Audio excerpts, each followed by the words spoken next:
Welcome to the Red Diamond Wargame Podcast. I am your host, Major Kurt Locker Honig, and joining me today is Lieutenant Colonel Andrew Ace Eckert. Lieutenant Colonel Eckert, along with his teammate Major Bogdan, represented the Marine Corps Warfighting Lab in the Commandant's Cup, securing a spot in the finals and ultimately securing fourth place overall. Sir, thank you for joining us today. No, hey, it's absolutely my pleasure. I appreciate the time. Please note that all opinions expressed today are entirely those of the participants and do not reflect the United States Marine Corps, their units, or any other organizations of which they are a part. So, sir, again, thank you so much for being here. Why don't we kick things off with a breakdown of both your experience in the Marine Corps and in wargaming? Yeah, absolutely. So, commissioned 2005. I'm an infantry officer, career infantry officer. Had the opportunity to serve with 2nd Battalion, 2nd Marines as a platoon commander and a company executive officer for deployments on the 26th MU and then to Iraq. And then went to the basic school. Did 1 year as the infantry platoon commander there, 2 years as a IOC instructor. Then was fortunate enough to go to the Expeditionary Warfare School. Finished off that time, went to 2nd Battalion, 9th Marines, was a company commander there actually for 2 deployments with Fox Company 29, and then actually went to the organization you see right here, the MSG Security Augmentation Unit for 3 years and was the commanding officer there. And then was, after completing non-res command and staff, went to the School of Advanced Warfighting and then was a planner with 1MEF for 3 years where I was the future operations planner as well as the force design planner for 1MEF. And then concluded with recently first 1 year stint as the Deputy Wargaming Director for the Marine Corps, which is actually where I met Tim Barrick and started getting my hands into the formal wargaming apparatus here in the Marine Corps. And then just finishing up right now 2 years as a commanding officer at the Advanced Infantry Training Battalion East down here at SOI East. So I've had a lot of opportunity to command and be within organizations where I could drive some of the decision-making, wargaming, Krieg, Spiel programs, and I've had an opportunity to see how it's done formally up at the service level, both from an educational perspective within MCU, Kruglack Center, Expeditionary Warfare School, School of Advanced Warfighting, but then also from the service perspective in terms of wargaming that drives concept, technology, procurement, and TTP refinement over 1 year, and then additional collaboration after that. So I will say this: I'm a long time war gamer, even prior to being in the Marine Corps. Though I think you have to be a little careful when you say wargaming because it's just such a broad genre. I guess what I would say is early historical tabletop wargaming. And then after getting into the Marine Corps, a lot more on the board wargaming kind of, I guess what you would call scenario-driven board game wargaming, and then obviously getting into the digital wargaming within the last few years in collaboration with the Kruglack Center and Tim Barrick and those guys up there. Yeah, outstanding, sir. So how did you end up signing up for the Commandant's Cup? So when I was the deputy director for McWill's wargaming division, had the opportunity to collaborate with Tim Barrick on some force design, company, really battalion and below level war games that we did with the Expeditionary Warfare School, where we were doing a tabletop game that allowed us to explore some future technologies, some desires for different task organizations for infantry companies and battalions. And during that collaboration, Tim Barrick and Tim was talking about the standing up of the wargaming cloud that the Kruglack Center now uses. Fight Club, and a number of opportunities to do virtual wargaming via their wargaming cloud. And so every time a tournament came up, I would throw my hand in the air and say, hey, I want to be a part of that. Mostly to give me an opportunity to see what the state of play was for that type of stuff. Obviously very interested in it myself. But also what I consistently found with those tournaments is it was giving me an opportunity to engage both in the educational side, those that were at Marine Corps University, but also an opportunity to engage with folks from across the FMF, across the reserves, and even some of the civilians that work with the Marine Corps. And some of those relationships were just really, really fruitful when it started to have conversations that were either outside of wargaming or in support of wargaming. When Tim Barrett came up with the first round of the Commandant's Cup, I actually put together, from my command, AITB East, put together a team to go compete. So we went through the preliminaries and then ultimately went to the finals last year. Had a great time. Did not do well in the actual in the end game. Flashpoint continues to be the bane of our existence, consistently underperforming when we do the Flashpoint campaign. But once again, had a good time. And so when Tim Barrett had a more formal preliminaries this year, signed up for that tournament as well, and then had the opportunity to pair up with the captain that you mentioned, who is actually a reservist who on the IMADET for McWill. And so, yeah, technically wasn't with McWill at the time, but as a McWill alum, being able to put that team together and being able to go do well in the preliminaries, and then ultimately be able to go to the Commandant's Cup itself. I had a great experience. I will tell you, I have learned a ton, just myself individually on it. But I've also used all of the games that we have here within my own command, both for our instructor development, but also for incorporation with some of our student courses for our advanced and leadership courses at AIT.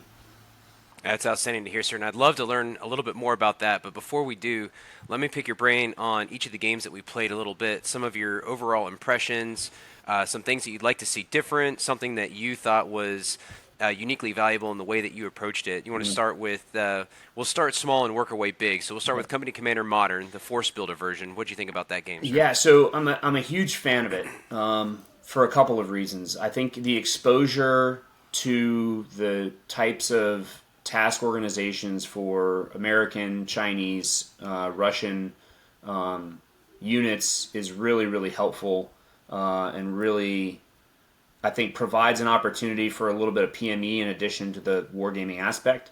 I know that I've learned about a number of pieces of equipment, both new and future, or current and future. But in terms of the wargaming itself, I think the thing that I've liked most about Company Commander Modern is the simplicity of play. There's not a huge barrier to entry. You have the opportunity to control every aspect of how you employ the company, and a lot of really complex kind of interactions within the game are adjudicated relatively easily and are automated to a point where there's a lot of point and click that goes with it. One of the things that I've been frustrated with, and I think they've done a better job over the last couple of years as they've refined, is understanding what decisions you're making when it comes to the employment of your forces and how it's impacting the results. Early on in Company Commander Modern, there was some kind of black box stuff that was going on. You would attempt to strike with certain munitions, or you would place your units in certain locations, and it was not always easy to determine how much that was increasing or decreasing the likelihood of success for your formations, which became, at times, it became a frustration of, am I just really rolling really poorly? Is the game automating the roll really poorly for me? Am I just unlucky? Or am I doing something that is tactically unsound? And they've done a much better job since then of, I think, laying out how your tactical decisions impact the employment within the game. And I will say, every time there's been something that we've agreed upon is not realistic in terms of an interaction, the makers of the game have incorporated it and had some really, I think, profound and thoughtful discussions on how to tweak the game. But the mechanics are really good, low barrier to entry, and I think represents enough fidelity of ground combat operations at the company and battalion level that you can really start to understand the interactions between the different capabilities as you're attempting to do the types of operations that are on there. So I've really enjoyed that, and I think that's gone really well. Was there anything in particular you sought to test or employ as either blue or red side in the Commandant's Cup? So I have become a huge believer in sequencing your forces. Early attempts to play the game, I think, putting your loitering munitions up but also moving your forces at the same time to close the distance came to great peril, because the moving of those forces in a lot of cases made them much more exposed. And so what I tried to do during the Commandant's Cup was wait for the reception of those munitions and be able to move units after they had absorbed the first echelon of loitering munitions that came in, which I think allowed for a much greater resiliency in the forces. And then ultimately, I just had more forces later on in the game to be able to employ.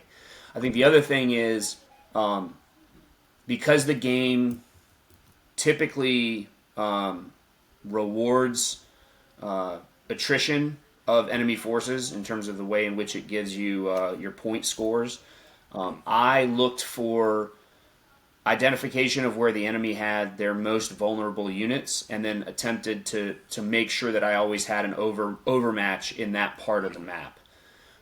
So it was really, I think, much more geared towards response to the enemy's laydown and what they were trying to do, and then being able to take their actions as the primary account, as opposed to what I think happens in a lot of war games is there's an objective or there's something that you are trying to accomplish, and then you optimize your formation to do the thing you want to do. And what I tried this time at the Commandant's Cup was, I'm going to pay very close attention to what you're doing, and then I'm going to essentially have a playbook of, if you do this, this is what I'm going to do, and that's how I tried to approach it. And the other thing I will say is I engaged a lot with both my compatriot, the captain that you mentioned earlier, but also some other folks that I've played Company Commander Modern with before, and asked about some pairings and some tactics that they use. So I probably pulled in more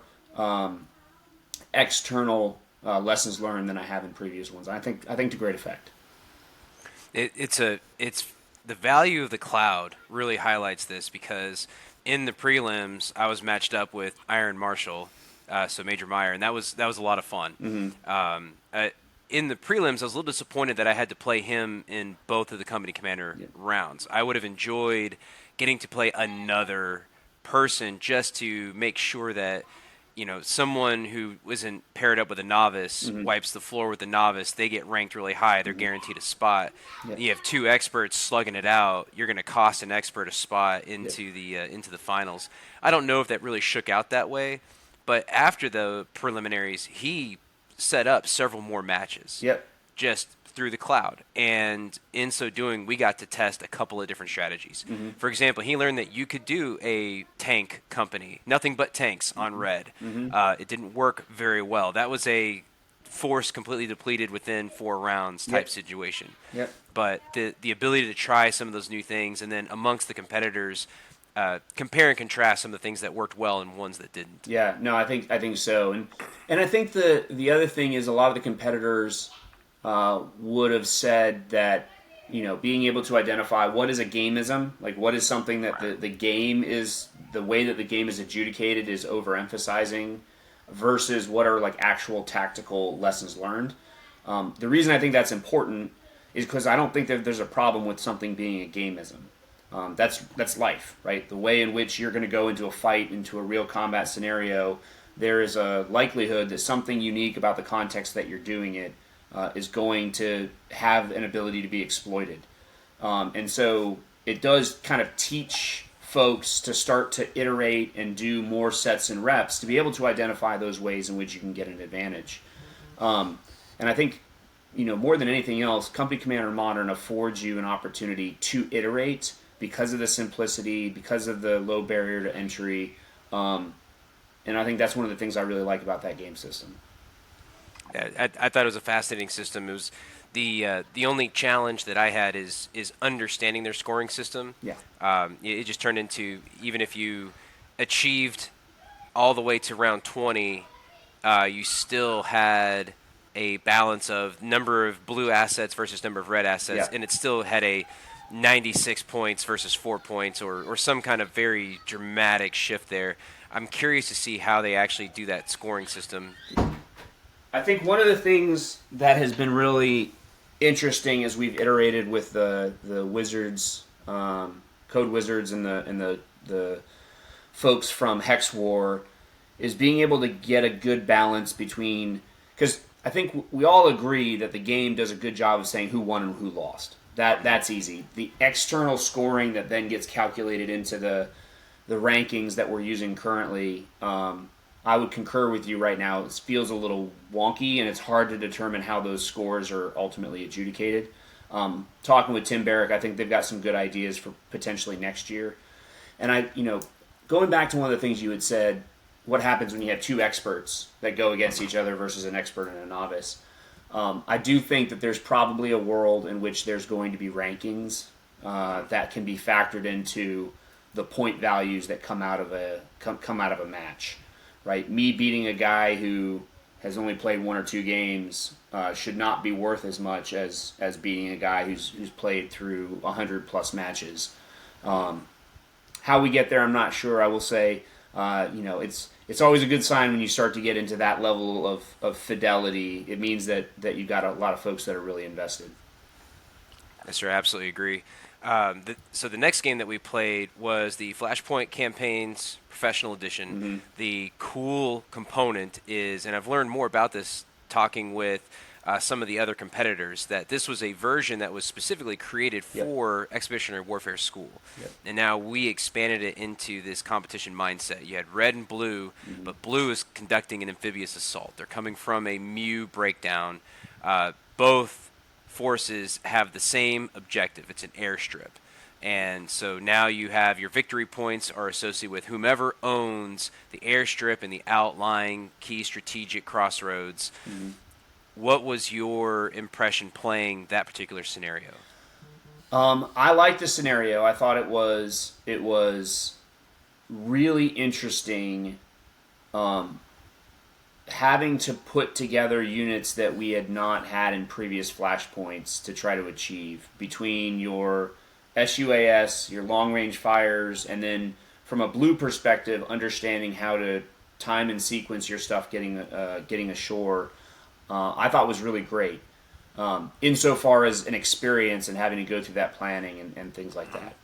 From a game mechanic standpoint, I will say we definitely jumped the level of complexity from the previous Flashpoint scenarios that we had played through, to a level where even a guy like me who's played plenty of Flashpoint, there were mechanics that I had just never been exposed to previously. And while I had gone through a couple of preliminary rounds and had done some play testing before we actually got to the tournament, it was a struggle. I think I lost an entire company on the beach because I didn't understand a mechanic where I could give them sufficient orders to both land and then move out right away, and learned that mechanic going forward. But it was those sorts of things. Understood how to do it from a military operations standpoint. Wasn't as well versed as I would have liked in how do I input that into the game in order to make it happen. But that being said, I will say if I was to go into it again, knowing what I know now, I think it would just every time I would iterate on it, it's going to be a richer experience. And I appreciated the fact they put together something like that really gave some exposure to the amphibious nature for the Marines and talk through a scenario that was so drastically one-sided when it came to how to achieve your objectives. I thought that was really good. Was there anything you wanted to see different? Because I agree on the amphibious nature. I want to see that preserved. Mm-hmm. There's a lot of the mechanical challenge, though, if there was a way to force red into a more mirrored approach, mm-hmm. Make it a little more, not to jump into Joint Tactics Arena, but a little more where they have the same objective mm-hmm. as you, but they also have to go through the same complicated steps. Like they have to conduct their amphibious component, or is there something else you would like to see? I think what I probably would have liked to have seen was potentially something where the enemy wasn't So the biggest problem I saw in this scenario was that red had. Really, it was a red disposition problem that they had to solve. How do I dispose my forces? How do I array them on the battlefield to achieve? What they didn't have is they didn't have a timing, sequencing, and travel problem, right? So if I knew that I wanted this tank to be here, it was a fairly simple, like I take tank, I tell it to go there, and then it goes there and it's going to defend from right there. What could have made it better is if, one, if you would have potentially decreased some of the mechanized assets that were available to Red, tank assets, armored assets, and increased the number of dismounted or motorized infantry formations that would have to dismount, because that was part of the struggle with the blue side was most of your formations were dismounted infantry that were then associated with the transportation method, whether it was helos, whether it was trucks, whether it was ACVs, and Red just didn't have that problem. I just moved my tanks from point A to point B. So I think something that would have required that same sort of thought process from Red, like how far do I need to transit before I dismount? Am I gonna send my transportation assets with escorts, or am I gonna, that sort of decision making, I think would have made more parity in terms of the type of operational planning that Red and Blue would have had to have done. Really, all of the planning was on Blue. It was Blue's objective to lose, essentially, and so Red, it was mostly, do I overemphasize getting my armor into the fight early, knowing that I run the risk of getting blown up by helicopters, or do I put my AA forward and try to establish air dominance to make it so that he can't get his air assaults in? It was some simple decision making like that, and didn't require a lot of additional kind of planning. That's what I think I would have liked to have seen something a little bit more complex in that regard. I'm looking forward to seeing how they can modify that scenario, because now, having done it 2 or 3 times with the preliminaries, with the finals, it's exciting to see that concept, and then let's find a new map. Let's test this new map. Let's add this flare of, are you going to approach the coast from the east or the west? Because both of those could have dramatic operational consequences that forces that touch more. If Company Commander Modern is the very tactical level, you're moving every single chess piece. Now we're starting to enter a little more of an operational realm. You're issuing orders, and your big blue arrows are going to have much more dramatic impact. And I think that's what Blue faced a little bit more than Red. Red still felt a little more tactical, which in itself is a little simpler. It's a little faster. I think every blue player ran out of planning time. Yeah. And had at least 2 orders issues where they could just simply hit play. They didn't get to refine anything. Yeah. And I don't think a single Red player faced that same challenge. So I'd like to see a scenario modification where both are having to rapidly make those decisions at an operational level. Yeah. I would concur with that. And I think part of the way you can do that is what I've already mentioned in terms of the transportation and the kind of the mix of formations that Red had. I also would have liked to have seen some Red air. I think the use of actual Red air, other than just SUA or just UAS, I think would have been super helpful to throw a dynamic in there. I would concur. It still felt very tactical, and Red had only a few decisions to make. Once they made those decisions, it really just came down to execution.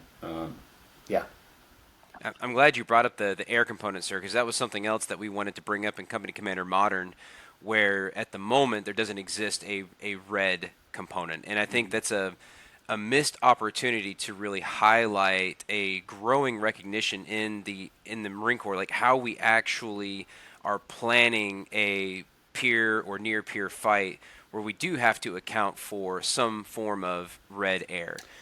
This assumption of air superiority we've been training under, at least I have, for as long as I've been in the Marine Corps. It wasn't a huge thought in Afghanistan for my Marines and myself. So at least having some decision of, I want an F-35 to come off the bench, but now I have to make the choice. Am I going to leave him in a combat air patrol status to make sure that at the very least Red air isn't going to start dropping bombs on my guys?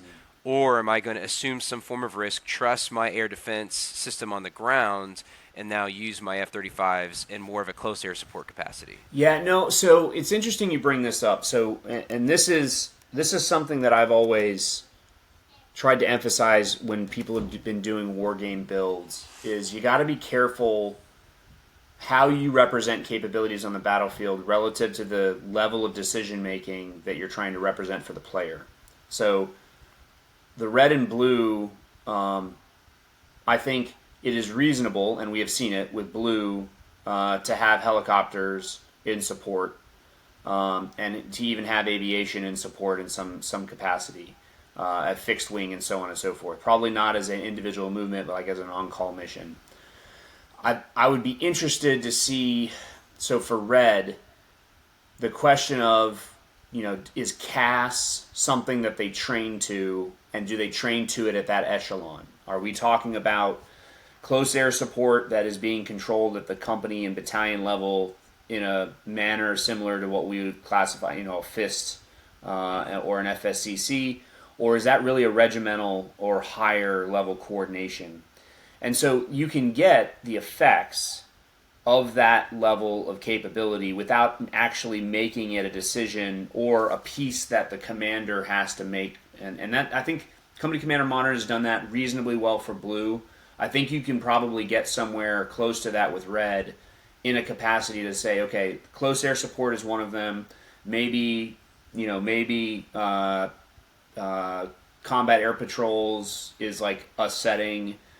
Hey, for this round, I want to put my aircraft in combat air patrol for the purposes of being able to provide air cover. I would be careful about at what echelon is that being coordinated and decided on. Like I couldn't think of a time as a company commander or as a battalion commander where I'm asking the wing to give me a combat air patrol. Like that's not where that echelon of coordination is going to come from. I am asking for close air support, and really they're going to provide me sorties, and then I'm gonna put it against the fight. So I think as long as we are keeping the echelon correct in terms of that decision making, I think some inclusion of red air could be beneficial. I just don't want to sometimes we get to the point where a war game, even at the company or the battalion level, really has more decision making than is appropriate, and I think gives a unrealistic representation of the types of decisions that have to be made at that echelon. Could that be reflected in some of the scenario setup where the company commander is still going to be assigned this task? There is an assumption of, and now you have an intelligence estimate that says air superiority has been established or air is in dispute. Like it's not a decision that he's going to have to make, but he has to account for. He doesn't have carte blanche the way maybe he would in a different intel estimate. Yeah, no, I think that's exactly right. I think having something where the scenario, and you can, if you want to make it a static environmental factor for the execution of that specific scenario, like that works.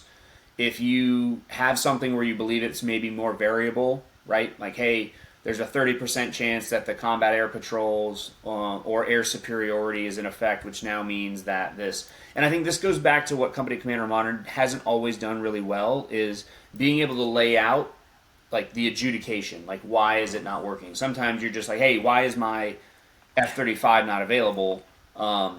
Being able to say, hey, all air right now is currently tied up with other things that are going on. You don't have it for this period of time. I think those things would be helpful, and I do think that would probably drive some considerations on the part of the ground commanders to account for an environment that's bigger than what they've currently got. As an example, right? Some of the logistics happens periodically where you'll run out of ammunition, and then a formation that's static will get resupplied, but it's variable and it only happens 1 out of 5 times or 3 out of 5 times.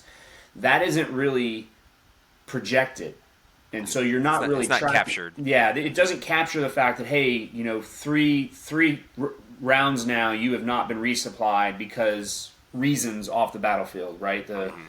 The log train has been tied up, you've got supply issues, et cetera, et cetera, et cetera. So I think being able to capture that, but then being able to just adjudicate through a variable, probabilistic approach, I think is a reasonable approach. So, yeah. I think you can get some goodness out of that. I think that makes sense. I think that would be an excellent addition, more so for Flashpoint campaigns, because I think that's where we're starting to touch the operational level. Like you're issuing orders, you have to account for something like Red Air, a little less of a priority for Company Commander Modern at a more tactical level.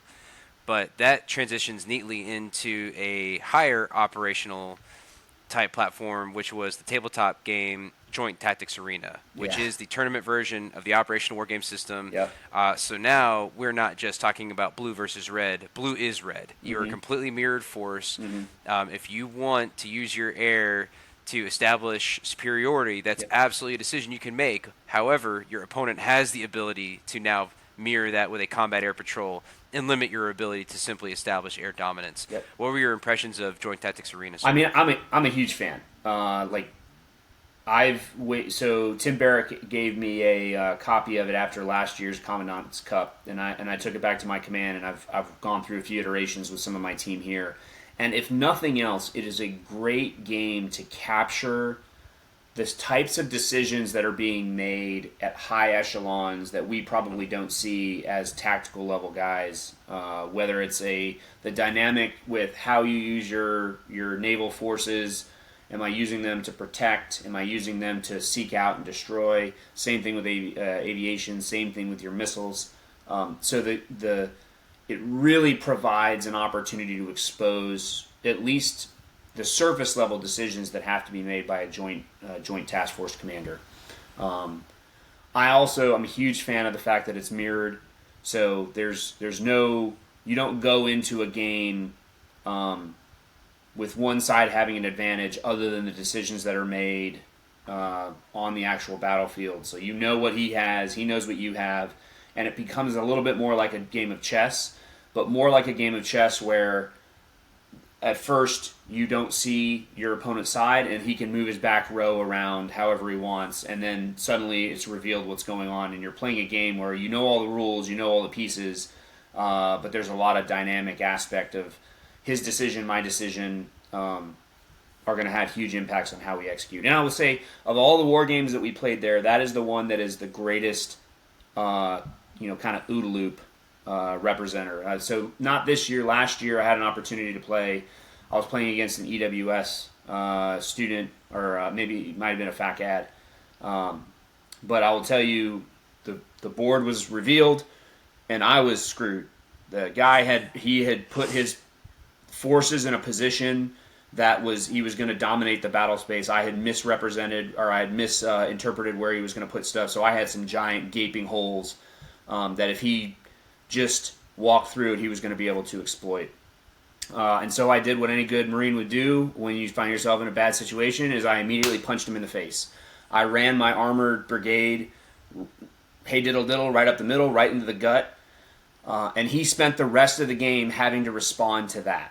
And he probably could have ignored it. He probably could have been like, yeah, that's marginally interesting, but I'm going to go kick your butt over here.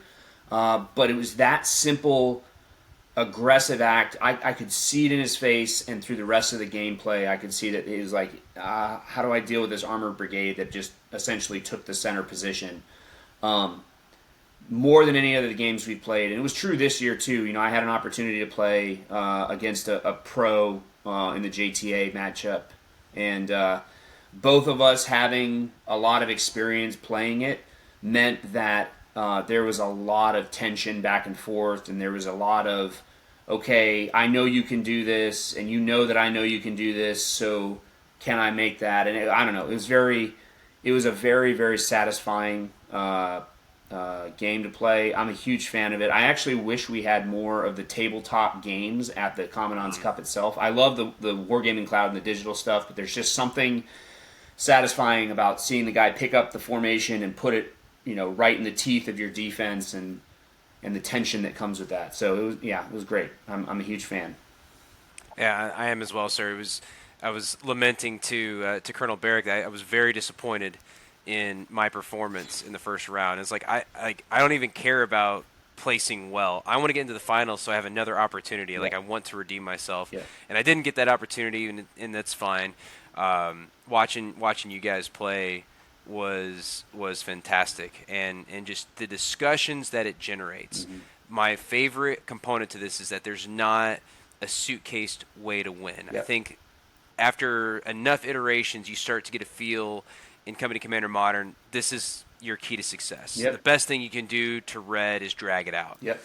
The Flashpoint campaign's a little bit similar, where it's like, hey, if you do these things, you're likely going to win. It's going to limit red's capability. There are so many different ways to approach the first 3 moves in the first round, your first 3 cards. There's so many different ways that might be incredibly impactful for the whole game.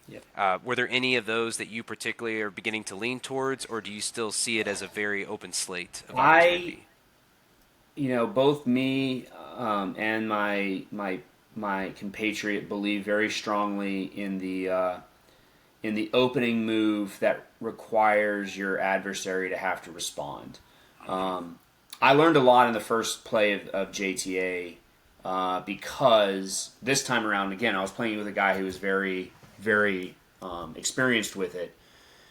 And so I learned from him that you can do a lot of damage to aviation early on with special operations forces positioned in a place where they can essentially give a lot of benefit to your missile strikes. I lean pretty heavy towards getting early decisions for the adversary to have to make. So, as an example, a lot of land-based missile attacks early to compel him to have to make a decision on, is he going to light off his anti-missile defense in order to stop those missiles from going in. If he doesn't, then great, I'm going to destroy. If he does, all right, now I've got my targets to start hitting with aviation. I also have leaned really heavy into early and often getting aviation up in cap. Something that I hadn't really thought about previously. I think we as ground pounders love aviation to go in and strike right away. And what we found was getting those aircraft up into a combat air patrol early gives you so much flexibility, and really it denies the enemy the ability to do the airborne assault early. Yep. If you don't do that, you've left that maneuver on the table, and as my teammate found out, is if the enemy lets you have that flexibility, you can play that card whenever you want to, and that can have a drastic change on the battlefield, right? They leave a gap, and you throw an airborne assault in, and now suddenly the entire game has changed. And so if you want to deny him that, you've got to get aviation up early, you've got to get the cap up early. And so, yeah, I think the thing I've really leaned towards is an action that requires him to respond, and then arraying forces, kind of honestly similar to Company Commander Modern, arraying my forces in such a way that it gives me the flexibility to respond to what he's doing, because he's going to do something I'm not expecting. And if I don't have those forces available to me, then what I'm going to end up with is getting locked into a plan that is no longer relevant. I like that, sir. I think the highest compliment, and I've said this before, that I've given to Tim is, like, I just spent 3 hours plus playing this game, and I lost, and I got my butt kicked, and all I want to do is reset the board and play it again. Yep. It's incredibly compelling. I'm really jealous, frankly, that you get to have a kit somewhere that you've been using to work with some of your instructors. Yeah. So I really appreciate your breakdown. Do you have any kind of final assessments of the Commandant's Cup overall before we start diving into how you're bringing wargaming to the fleet? No, I think it's just great. I hope that Tim continues with it. I think a continued opportunity to get as many, broadly speaking, organizations involved early, and going through the preliminaries and having folks dedicate their extra time outside of working hours to do this sort of stuff. I think it's goodness all around. The last thing I'll say is, I think we're going to see over the next few years the wargaming environment shift a little bit, because up to this point we've been very focused on wargaming from the perspective at the operational level, and that's great, right? From operational wargaming system, most of the stuff that's in Fight Club is all at operational level and above, and that's good.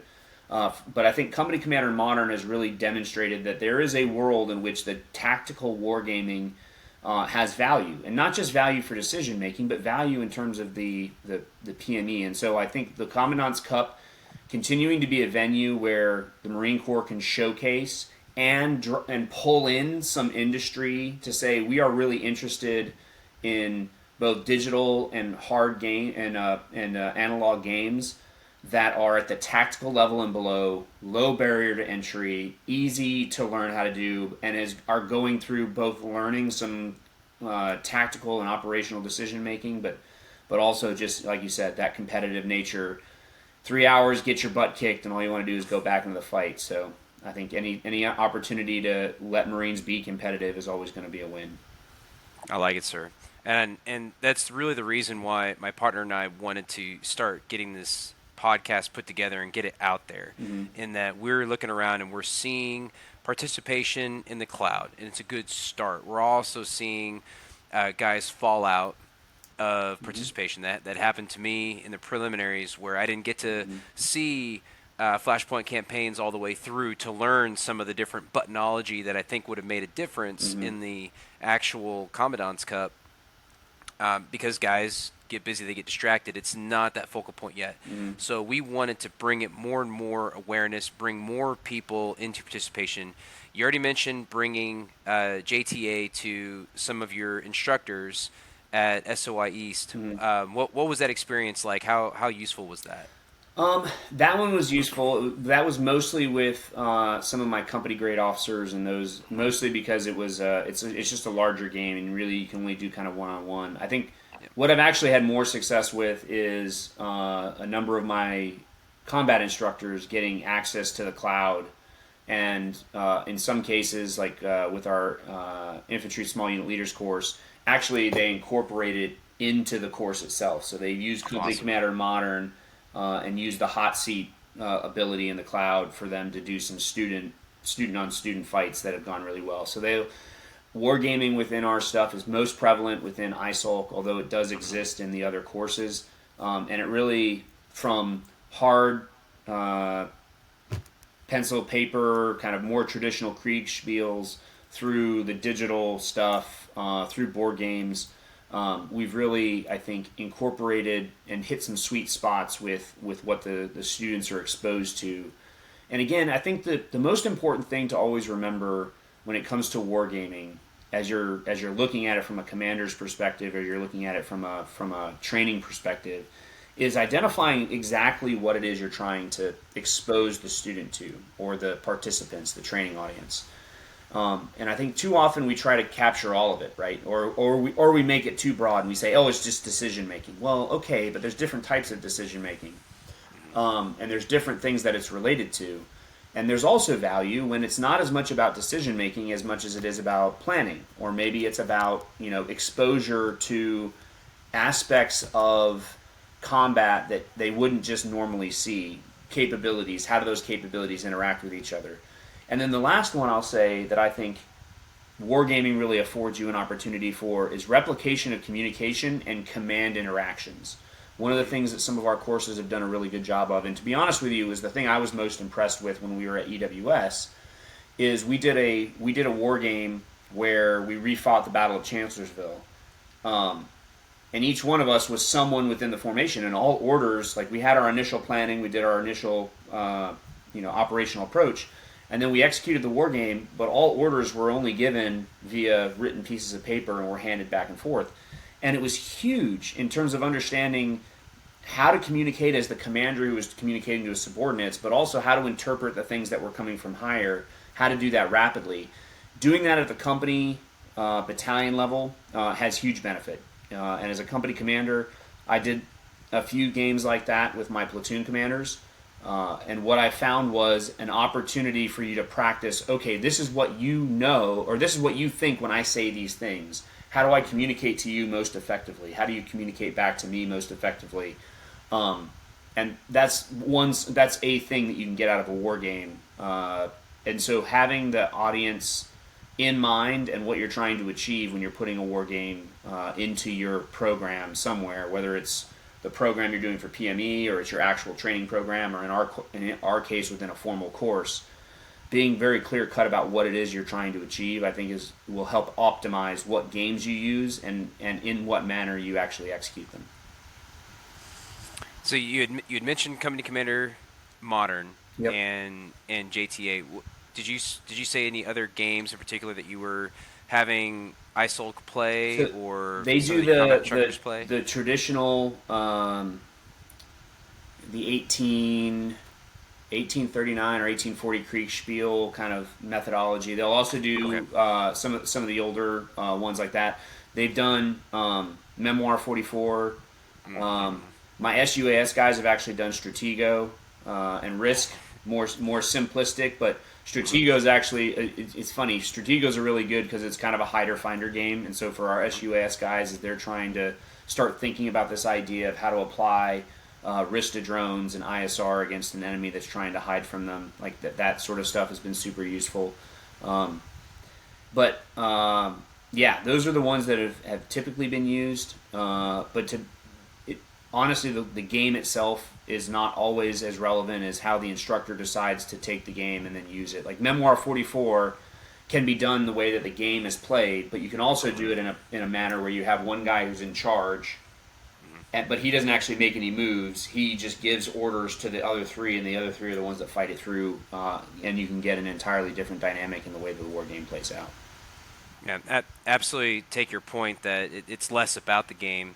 The counter that I anticipate the friction that we're going to run into, right? Like so the burgeoning question that I'm going to ask at the end of this is, if there's a commandant's reading list, should there be a commandant's wargaming list? And if so, what should be on it? And now before you start diving into your answer, sir, because I know it's going to be a well thought and outstanding answer, the question then becomes, how do we, the ubiquitous hire, facilitate that? We already run into a challenge with something like Company Commander Modern in that you can't run it on an Extend computer. So you're asking for Marines to provide their own hardware, their own digital connection. Our home training centers don't have Wi-Fi. And so now you're talking about Marines using their personal phones to do hotspots and eat up their data plans. Same kind of mindset where it's like, I want Memoir 94, Memoir 44, and I want Stratego. Like, I want all these games available. Someone's going to have to pay for those games. Someone's going to have to monitor and supervise the access to those games. So at some point we might have to prioritize, like, this is where we want to spend the money. Is it going to be on a couple of copies of Assassin's Mace to make sure that Marines kind of understand the multi-domain conflict that potentially we could be engaged in if it's a pure conflict with China? Is it a couple versions of JTA so that they get this multi-domain approach, this joint environment? What does that feel like, look like? Or is it 16 copies of Stratego? So at the very least, we're able to supervise and get some decision-making, some critical thinking. Is it just, and this is really where I don't have any experience, can we get some laptops that have the ability to access the cloud that the battalion can own, and then ensure that we're able to run access to those? Yeah, no, it's a great question. So what I would say is, well, first off, MCA, Marine Corps Association and Foundation, has always been the greatest partner that any organization can find when it comes to being able to get your hands on professional military education material. And that can be books or it can be war games.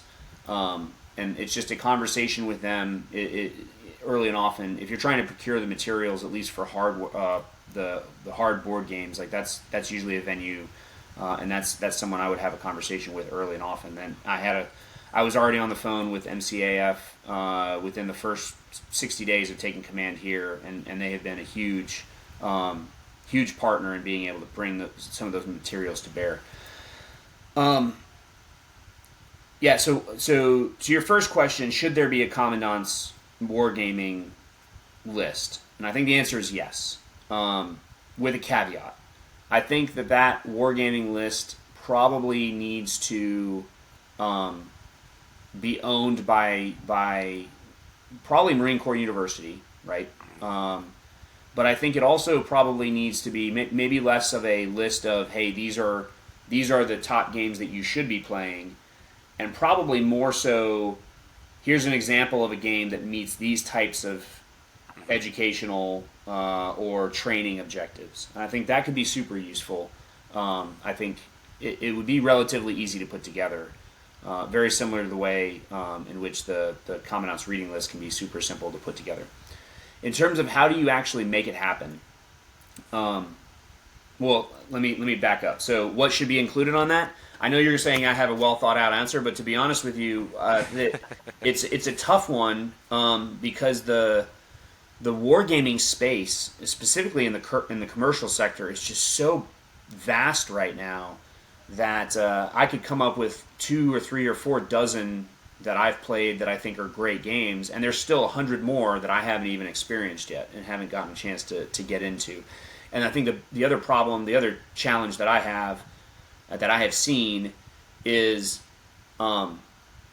getting those games in a venue with a training audience like Marines, and then being able to determine, hey, my enjoyment of this game or what I think it can do, does that actually translate when we use it with the training audience? So some games that I would probably throw out there, Memoir 44 we've already talked about, With the Old Breed, or any of the Locked and Loaded series. Those are really good. A little barrier to entry is a little higher, a little more complex game system.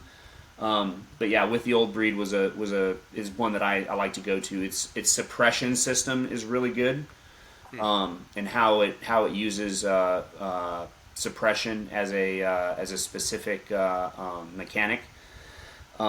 I would also say there's a couple of other Sink the Bismarck as a war game. It's a great hider-finder game, particularly for Marines that are trying to understand like the nuances of naval combat. That one was a really good. It's a 2-player war game that I thought was really good when we played it.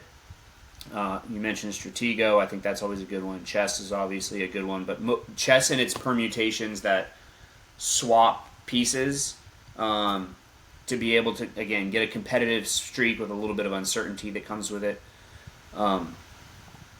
The other thing that I would probably include is I would include a few of the solo games, some of the solo war games that you would go into. Now, for my own personal collection, there's a lot of them that are aviation centric. Back in the day, I was a huge B-17 buff, so Target for Today, and then all of the permutations of that through Vietnam, through Korea, all those things were really great.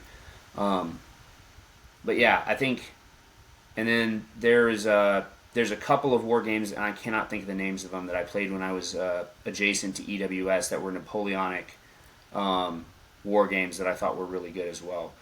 Now, to the material. So how do you do it? How do you do it if you're trying to get access to the cloud? I think, yes, units can always get computers.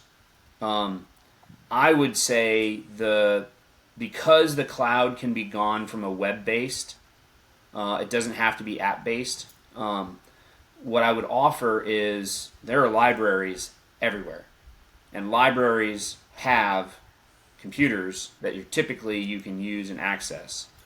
On the military side, what I think we should do on our bases is inside of our library or inside of our training centers, there should be a wargaming section, with maybe one guy or a few people that can manage that, and then that's a location that commands would bring their guys to for wargaming. It's a perfect. The way I would describe it is this, right? I'm in Jacksonville. I know that there are 3 different hobby game stores that are out in town that run nightly, weekly tournaments in things like Pokemon, in things like Magic the Gathering, and so on and so on and so forth. And there are Marines out there all the time. So if you made something like that available on base, and on base they were given some of the resources that were available to them, I think you'd see some very I think you'd see a lot more participation than I think senior leaders necessarily believe would happen, right? At this point, I think we finally crossed the threshold for senior leaders understanding that video games are kind of important and Marines will play video games, right? As we see things like the USO video game trucks and like some of the things, the tournaments that we see set up, I think there's not yet appreciation of the fact that there's a lot of wargaming that people do anyway. And so if you just put a venue of it and then tailored it to some of this wargaming specific stuff on base, I think you'd see a lot more participation. I'd have to agree, sir. And there's been some great conversation about what does success look like in terms of wargaming among the FMF, among MFR, and we likened it so much as to say eventually being able to run the Commandant's Cup where there's entry-level tournaments at all the major bases. Yep. And Yep. I really like that addition. So the idea that there already exists libraries at each base, being able to simply expand or refine a piece of that to say, this is the repository of the computers or some of the games that you can simply check out and know that you have access to that. Eventually the units, if they own their own copies, the units can come together and host their own competitions. Yes. One of our favorite jokes was if the Commandant wanted to see this happen across the fleet, the best thing he'd do is say, hey, this is the weekend. I want to see a tournament played with this game, and I know you all have it, and I'm going to go award the winner of one of these tournaments in person, but I'm not going to tell you which one it is. Yep. And so now it's on every single command to make sure, all right, guys, the Commandant might be visiting. We're going to make sure that we actually run this thing to a high caliber, a high quality that's going to make sure everyone actually gets something out of it. Not just that it's mandatory, but that learning is occurring, the enjoyment component is there. The I want to play. I've just played for 3 hours. I'm going to stretch my legs. I'm going to play again because I think I can do it better. Yep, 100%. I think the resources are there. I think the desire to play is there. I think there's probably still a bit of a cultural pushback on it for a couple of probably appropriate reasons. But I would say I think all it takes is like a Tim Barrack advocate with a couple of years of continuing to tread on it, and forums like this and discussions like this that continue to highlight that there's a lot of things that a commander can get out of it, and there's a lot of things a service can get out of it if they make it. And I think the resource investment is pretty low. It just takes some attention. I would agree, sir. We're coming up on an hour of, I think, outstanding discussion. I'd like to give you an opportunity, sir, if there's anything that you would like to wrap up or to really put an emphasis on in your experience with wargaming or bringing wargaming to the fleet or the Commandant's Cup as a whole, what would you like to throw at us, sir? I think the primary thing that I've learned over 20 years when it applies to wargaming or really any sort of decision-making type forums is it needs to be something that is both expected and enforced by the commanders. So as a platoon commander, we would do TDGs and decision games, and it was done regularly. It was on the calendar, right? You would do it on this, right? And there, as a company commander, similar things. It was programmed in the actual training pipeline that these were times that we were going to get together and do these sorts of things. We had it a little bit while we were here, Wargaming Wednesdays, while we were at AITV East. I will be upfront and say it was not as easy to make it happen just because our courses were constantly in different directions. But I guess what I'm saying is if it matters to you, it's got to go on the calendar. And if it doesn't go on the calendar, then it ain't going to happen. Because ain't nobody ever going to get relieved because you didn't conduct a war game, right? And it'll be very difficult for you to be able to tie a very specific war game that you did to an operational output.